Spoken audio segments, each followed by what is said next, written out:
Hello everyone, this is Sean Heather, and in this video we are going to do a benchmarking test comparison between the Poco X7 and the Poco X7 Pro smartphones to see which device is going to be better in terms of hardware specs, performance, and how much difference you will get in daily usage. But before we start, if you are new to this channel, then do not forget to hit the subscribe button and press the bell icon to get the notification for future uploads. So the Poco X7 Pro comes with MediaTek Dimensity 8400 Ultra processor with Mali G720 GPU, and we got Dimensity 7300 Ultra CPU with Mali G615 GPU.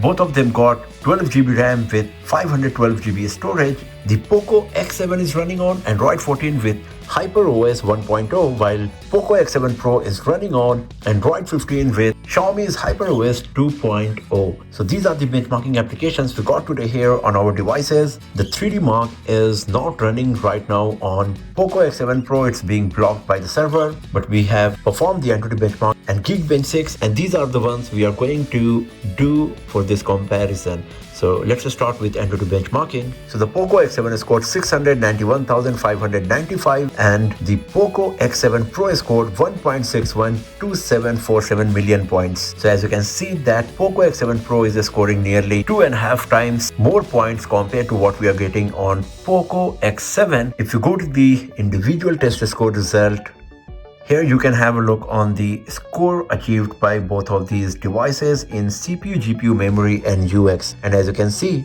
in all of these four, performance of Poco X7 Pro is better, especially when it comes to GPU and memory, and UX as well, because it is running on more advanced and enhanced Android and HyperOS version. And as you can see that even though both of these smartphones, they come with the exact same amount of RAM and storage, the performance of Poco X7 Pro is better, and the reason for that is because it comes with LPDDR5X RAM and UFS 4.0 storage, while we got LPDDR4X RAM on Poco X7 along with UFS 2.2. And this is the reason that even though the RAM and storage is same, when it comes to memory, performance of Poco X7 Pro is better. So in Entity benchmark, the winner is Poco X7 Pro. Now if we go to the next test, that's Geekbench 6. So the Geekbench 6 is divided in CPU and GPU, and the CPU test is divided in single core and multi-core. So the Poco X7 scored 920 in single core and 2668 in multi-core, while Poco X7 Pro scored 1566 in single core and 6376 in multi-core. So once again, the winner is Poco X7 Pro. In single core, it is achieving nearly 60% more points, but when it comes to multi-core, the performance difference is huge. And once again, the Poco X7 Pro is achieving a bit more than 2.5 times what we are getting on Poco X7.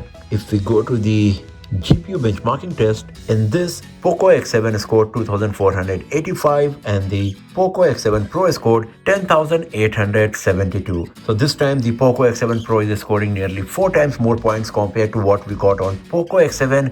So of course the Poco X7 Pro comes with better hardware, latest Android version and Xiaomi HyperOS version. The GPU is better as well, and that's why it is achieving more points compared to what we are getting on Poco X7. So you can assume that on Poco X7 Pro you will get nearly 2 times better performance when it comes to gaming compared to what you will get on Poco X7. And in daily usage as well, the performance of Poco X7 Pro will be better compared to Poco X7. But the Poco X7 is also a pretty solid smartphone. You can watch our gaming test review videos of both of these devices to get the better idea that for what kind of game, how much FPS you will get on both of these smartphones, and based on that you can go with any of these. So that's all for now friends. Thanks for watching this video. If you found it useful, then give it a thumbs up, share it with your friends, subscribe the channel, and I will see you guys next time in another video. Have a nice day.